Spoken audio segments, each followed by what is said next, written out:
नमस्ते दोस्तों, स्वागत है आप सभी का आप ही के चैनल पर। मैं अनुपमा एक बार फिर से हाजिर हूँ आप सभी के लिए बहुत उपयोगी वीडियो लेकर।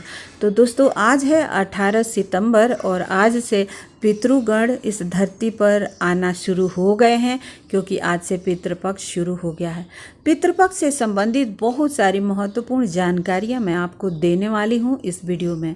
आपको क्या करना चाहिए कि आपके पितरों को तृप्ति मिले और वो आपको आशीर्वाद दे, उनके रुष्ट होने का क्या लक्षण होते हैं और वो किस योनि में गए, किस लोक में गए, आपको कैसे पता चले, ये सारी बातें आज मैं आपको इस वीडियो में बताने वाली हूँ। तो दोस्तों, हमारे पितरों को उनके कर्तव्य, उनके जो कर्म थे, उनकी आखिरी जो सोच थी, उसी के आधार पर उनको लोक परलोक मिलता है।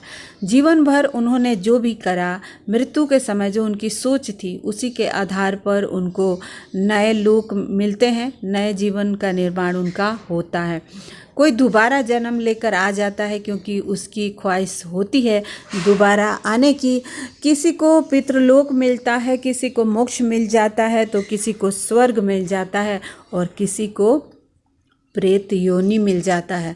तो ये जो गति है इंसान के मानसिक स्थिति और उसके कर्म पर आधारित है। लेकिन हम लोगों का कर्तव्य बनता है, जो इस धरती पर है, वो अपने पितरों के निमित्त दान तर्पण करे, ताकि वो जहाँ भी हैं उनको उनका भाग मिल जाए।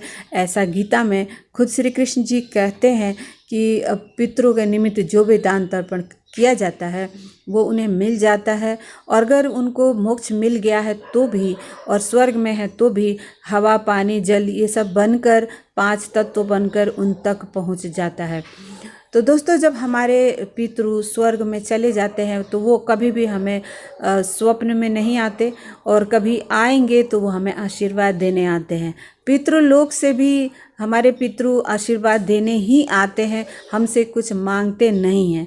उनका आना सपने में हमारे जीवन में शुभता घटने का संकेत होता है। और अगर कोई पितृ आपके परेशान है, बीमार दिख रहा है, उदास दिख रहा है, या आपसे कुछ मांग रहा है, तो वो कहीं ना कहीं प्रेत योनि में भटक रहा है, उसके आत्मा को शांति नहीं मिली है। तो दोस्तों, आप बहुत सारे लोगों के सपने में उनके पितृ नहीं आते, और इसका कारण ये होता है कि आप जब भरे पड़े हैं भीतर, तो आपके पितृ आपसे संपर्क नहीं करेंगे। वो उन्हीं से करते हैं जो उनके बातों को समझने में सक्षम हो, जो भीतर से हल्का है, जो यूनिवर्स से कनेक्ट हो सकता है। तो दोस्तों, आपके परिवार में किसी न किसी से वो संपर्क जरूर करते हैं और अपनी व्यथा, अपनी कथा उन्हें ज़रूर बताते हैं। तो आप इस बात को बिल्कुल इग्नोर ना करें, क्योंकि आपके जीवन में जो भी दुख, तकलीफ, परेशानी, कष्ट आ रहा है, उसके पीछे पितरों के रुष्ट होने की ही बात है। देखिए, जीते जी हमारे पूर्वज जो होते हैं वो नहीं चाहते कि उनके बच्चों को कोई कष्ट हो, लेकिन जब वो इस दुनिया से चले जाते हैं तो वो फिर उनका हमारे प्रति एक अलग सोच बन जाता है। तो कहा जाता है कि अगर किसी आत्मा से पूछेंगे कि कौन आपका बच्चा है, तो वो आपको पहचानने से भी इनकार कर देंगे। यहाँ पर सिर्फ और सिर्फ एक चीज़ रहता है, और वो है कर्म। यानी हमें अपने कर्तव्य को उनके प्रति निभाना है, चाहे वो किसी भी लोक में चले जाएं। इसीलिए सनातन धर्म में ये परंपरा बनाया गया है। उनको खुश करने के लिए, उनकी आत्मा की शांति के लिए ऐसा ज़रूरी नहीं है कि आप ब्राह्मणों को ही दें। जिनके हाथ पैर नहीं है, जो अंधे हैं, लूले हैं, लंगड़े हैं, गरीब हैं, लाचार हैं, उनका देखभाल करने वाला नहीं है, तो उन्हें भी अगर आप कुछ वस्तुएं देते हैं तो डायरेक्ट आपके पितरों की आत्मा को शांति पहुंचाता है। मंदिर में आप दीजिए, ब्राह्मण को दीजिए, लेकिन आप कुछ न कुछ यथाशक्ति जरूर दान तर्पण करिए। अगर आपका जन्म पितरों के नक्षत्र में हुआ है, यानी केतु के 3 नक्षत्र जो होते हैं वो पितृ का ही संकेत देता है, क्योंकि केतु हमारे पितरों से संबंध रखता है। अगर आपका उत्तरा फाल्गुनी में जन्म हुआ है तो आप देखेंगे कि जितने भी कन्या राशि के लोग हैं वो बहुत परेशान रहते हैं। एक तो कुंडली के 6वें भाव से रोग ऋण रिपु और दूसरा पितरों का नक्षत्र मिल गया, तो ये इंडिकेशन है कि आपके ऊपर बहुत सारे पेंडिंग कर्मा है, आपके पितरों का, आपका। तो इस जन्म में आप शो ऑफ पे खर्चा ना करें, दान तर्पण जरूर करें ताकि आप मानसिक और शारीरिक स्वास्थ्य का लाभ ले सके और जीवन में धन दौलत आपको मिले, समृद्धि मिले। तो दोस्तों, मैंने प्रत्यक्ष देखा है कि उत्तरा फाल्गुनी नक्षत्र में जन्म लेने वाले एक इंसान बहुत जीवन में परेशान थे, और जब मैंने उनको ये रेमेडी बताया और वो पितरों के निमित्त दान तर्पण करने लगे तो उनके जीवन में प्रत्यक्ष रिजल्ट दिखने लगा। तो ये कारण होता है कि हमारे पूर्वज जो बहुत सारे गलतियाँ करके गए हैं और उन्हें पता नहीं है, वो उनके पूर्वजों को, उनके बच्चों को, उनके आने वाली पीढ़ी को ये सब देखना पड़ता है। तो उसी में से आप लोग हैं जो कन्या राशि से संबंध रखते हैं। तो दोस्तों, आप किसी भी राशि के हैं, किसी भी नक्षत्र के हैं, कुछ फर्क नहीं पड़ता, लेकिन इस टाइम पीरियड में पितृ पक्ष में पितरों के निमित्त दान तर्पण जरूर करें। दोस्तों, मैं एक लड़की को जानती हूँ जिनके परिवार वाले जो अतिरिक्त आत्माएं थी उनसे संपर्क करती थी और कुछ न कुछ वो मांगती रहती थी। उसे बहुत घबराहट होती थी कि ऐसा क्यों हो रहा है, और बहुत सारे लोगों से उसने डिस्कशन किया इस बारे में, लेकिन कुछ फ़ायदा नहीं हुआ। फिर उसने अपने ही हाथों से अपने पितरों के निमित्त दान तर्पण किया, अपने गुरु से उनके आत्मा की शांति के लिए प्रार्थना किया, लगातार मेडिटेशन किया और फिर उनके पितरों को शांति मिली। उसके बाद से वो स्वप्न में आना और कुछ मांगना बंद कर दिए।